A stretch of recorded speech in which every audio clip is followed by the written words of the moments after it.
problem that has affected the world for decades. But what is it? Not many people know. Human trafficking is the action or practice of illegally transporting people from a country or area to another, typically for sexual slavery, forced labor, or commercial sexual exploitation.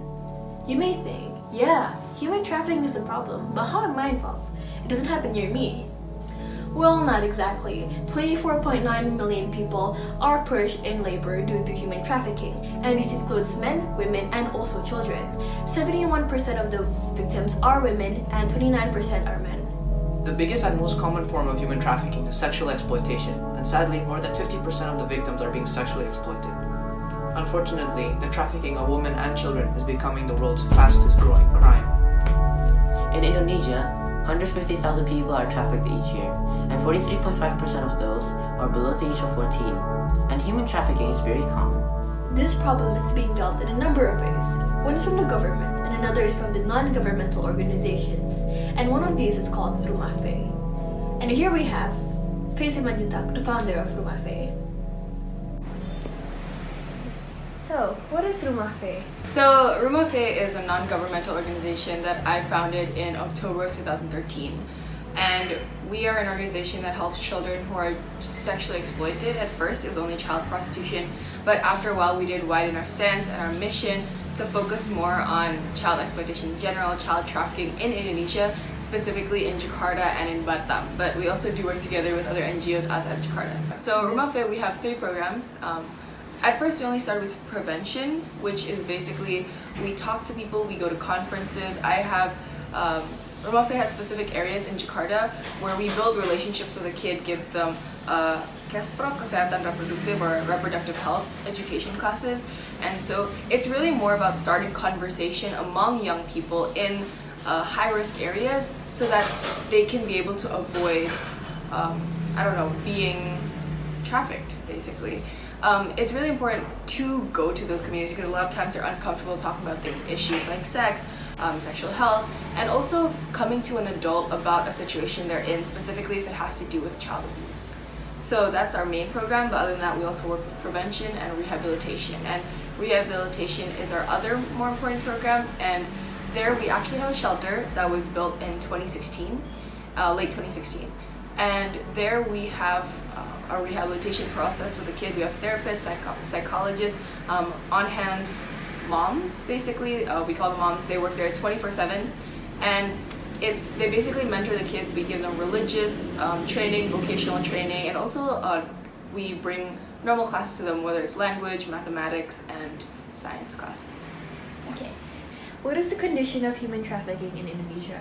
So the issue with human trafficking in Indonesia, one of the biggest issues that we face also at Rumah Fe, is that there isn't enough statistics that we can be able to give out. Although, I can recite a lot of numbers concerning child trafficking in Indonesia. They're not necessarily accurate for today, just because a lot of them are from 2013 or 2012, 2013, because there hasn't been much data collected right now. But if we're talking more specific child trafficking, it's really, really bad. 43.5% of the children who are trafficked in Indonesia are below 14 years old. And a lot of these girls are from areas that we pass. So it's not just far out places from us in Jakarta, like NTT or NTB, but also girls from Jakarta who are being brought to other areas in Java to be sold as prostitutes when they're 11 to 12 years old. And the reason why it's such a big issue is because a lot of these kids don't have birth certificates, so it's much easier to change or make up a new identity. So that's one of the biggest statistics, but other than that, Rumah Fe works in Indonesia only right now, and we hope to really focus in Indonesia because Indonesia, out of 194 countries in the world, is the 42nd with the most human trafficking. And the girls who are trafficked in Indonesia make up, I can't state the actual number, make up a significant amount of children who are trafficked around the world. Okay. So, who are the main victims? So, like I said earlier, a lot of the main victims are children, specifically young girls. Of course, boys are trafficked as well, but the issue today in Indonesia specifically is much more geared towards females, young females around the ages of 12 to 18 years old, if we're talking about children. Largely because a lot of them are already they hit puberty at that age, and virginity is it's sellable to a lot of people, so that's when they start being sold, when people start looking at them and seeing them as, you know, objects of desire, and being able to, you know, offer them jobs, because a lot of them have to support their family. So a lot of the cause of human trafficking is socioeconomic, for the sole reason that a lot of the girls come from families where they're expected to provide, you know, as a parent, whether because their parents can't, and so they're expected to provide for their parents and their younger siblings. So a lot of the girls that we work with at Umafe, they actually initially sold themselves. They were not kidnapped, or they weren't necessarily tricked, but because they were so desperate for money at the time to take care of their younger brother or their father or their mother or younger sister, that they chose to sell their bodies. And after that, they were picked up by a pimp who forced them to do it against their will.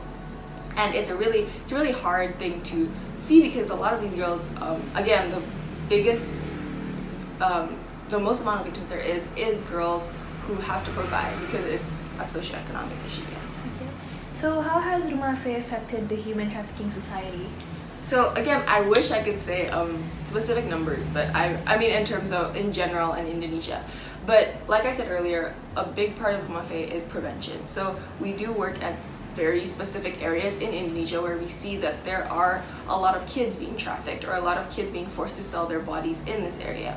So the specific areas we work in, we build relationships. I keep saying this because it's just a really important part of it. So what we see now is, a long time ago, none of the kids would talk to us. You know, obviously they weren't comfortable with with us and with our staff members, but now they do come to us when there are issues. They talk to us about something they might be facing at home. So a lot of the cases we handle today is a lot of the kids from our own areas coming to us to talk about it. And separate from that, I guess the impact that I see from Rumafe is not separate from the impact in our rehabilitation center, is largely in our prevention, because the kids become so comfortable with us that they want to share with us, and it's a lot of the times it stopped us looking for the girls, but the girls looking for us. And so there has been even times where I would speak at a school, or at like a camp gathering, and there would be a girl who would come after to talk to me or one of our staff members and tell us that she had gone through something, and we would give her the resources. And sometimes there would be more steps to take, we work together with other organizations to make sure that they'll do well after. But yeah. So how are victims of child trafficking brought to traffickers? Again, a lot of the girls that we see, it's not that they want to, not at all, but a lot of them are so desperate for work that either one, they're offered work and they're tricked into selling their bodies or forced sexual servitude, or second of all, they did it once because they really, really needed money, and they ended up being forced into it for the next couple of years. But most of the issues we see are actually issues where the girls asked for work, were looking for work, and they were told, hey, we have a good job for you outside the city, and since usually nobody comes to tell them, to warn them, and there are really no other opportunities, they're forced to take that one opportunity that turns out to be prostitution, and they're usually below the age of 18, and they can't make that decision for themselves. That's what's so important about what Rumafe does, I think, is because we don't just, in our rehabilitation center specifically, and also in our prevention, actually, we don't just say, hey, don't get trafficked, because that's ineffective, and we realize that. And it's about giving them new opportunities. So in prevention, we try to provide scholarships, we try to provide, vocational opportunities for the older for when they're adults. And in the rehabilitation center, we don't just teach them, basic life skills like just to cook. And so, although we do teach that as well, but we offer them new opportunities. If they want to pursue an education, we try to be able to facilitate that. And, I'll be honest, not every story, comes out as like, wow, they became like a billionaire or anything. It's really hard, but there have been some girls who chose not to go back to school, and there are some girls who said they wanted to go to university and went. And so, it varies, but yeah. So what should we do if we suspect a kidnapping? So Rumafe specifically, we don't work as much in rescue as much as we used to, just because we wanted to take a step back, and we saw that there was a lot of other organizations already working on that. So we work together mostly with the police and local authority figures. So if you think that there has been anyone kidnapped, the biggest step is to take action by calling someone who's in charge. I know, like I feel like when people say that, it's not really, it feels like it's not impactful, but to be able to report that is a really big thing. So first of all, you have to call the police, or if that makes someone uncomfortable, Komnas Perempuan, Komisi Nasional Perempuan, and I'll give you the number later because I should memorize it, but I don't.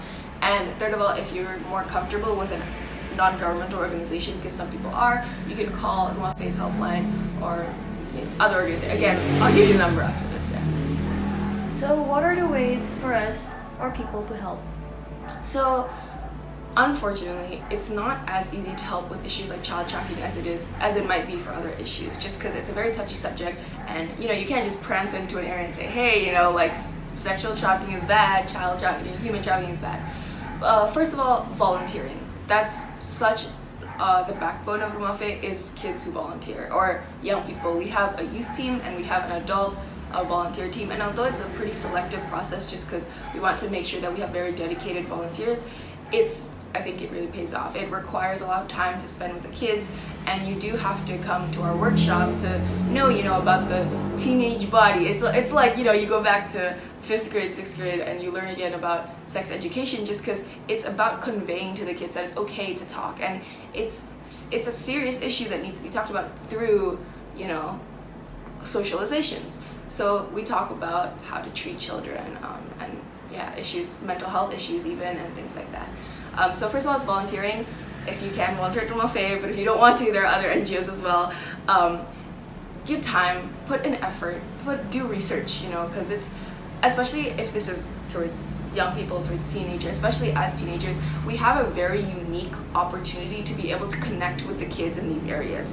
I know that might not be the case sometimes because maybe there's a separation of international schools and national schools, there's a language barrier, but I found that kids are much more, they're happier to talk to someone their own age rather than to hear someone older than them talk to them rather than, have a conversation. So first of all, that volunteering is so important. Second of all, if you don't have that much time or you don't really want to volunteer, and completely understandable, you can always donate money, or to, whether it's to Rumah Fe or to any other organization. It's always helpful. And third of all, this is really simple, but be aware. Like you mentioned earlier, it's really important that we as a society be willing to open conversations and discussions about touchy subjects, about taboo, and that includes human trafficking. I think out of a lot of social justice issues, human trafficking is the hardest to talk about sometimes because you really have to face like the fact that there are really, really bad people out there, and that's a very simple way to say it, but a lot of people don't like talking about it. And a big part of what we need to do to be able to prevent child trafficking, and it might be small, is to be able to start conversations, start dialogues. Okay. What do you go about your missions? What do you do in them? So again, we don't do much about rescue if we talk about missions, but I guess our mission is to prevent child trafficking. And so first of all, again, prevention is super important. We, again, workshops, socialization, building trust with the kids. A lot of it is also, again, giving them new opportunities, whether that's educational, vocational.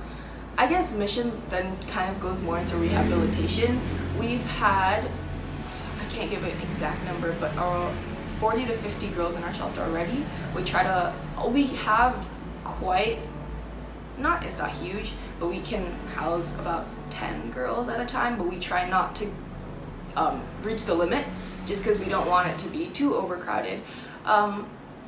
There in our mission, I think it's a really touchy thing to talk about, but we do deal with really, really hard issues. I don't want to go too in depth about it, but there was one case last year where there was this girl who was sexually abused by her father, and she was kept in a dog cage, and she couldn't read and she couldn't write. And I think it's times like that when you feel really, really, really helpless. And our mission is not just to take kids out of the cycle of child trafficking, because it keeps happening. It's to prevent it completely. It's to not even have a girl to rehabilitate, So a big part of our rehabilitation center is not just talking to the victims, but also trying to go to communities, talk to parents as well about safety, about children's rights, and making sure that they know, when they cross the line. So, that's it. Okay. Thank you. That was helpful. Anytime. Human trafficking is getting better. Throughout the years, the amount of children trafficked has gone down due to the work of the government, NGOs, advocacies, and much more.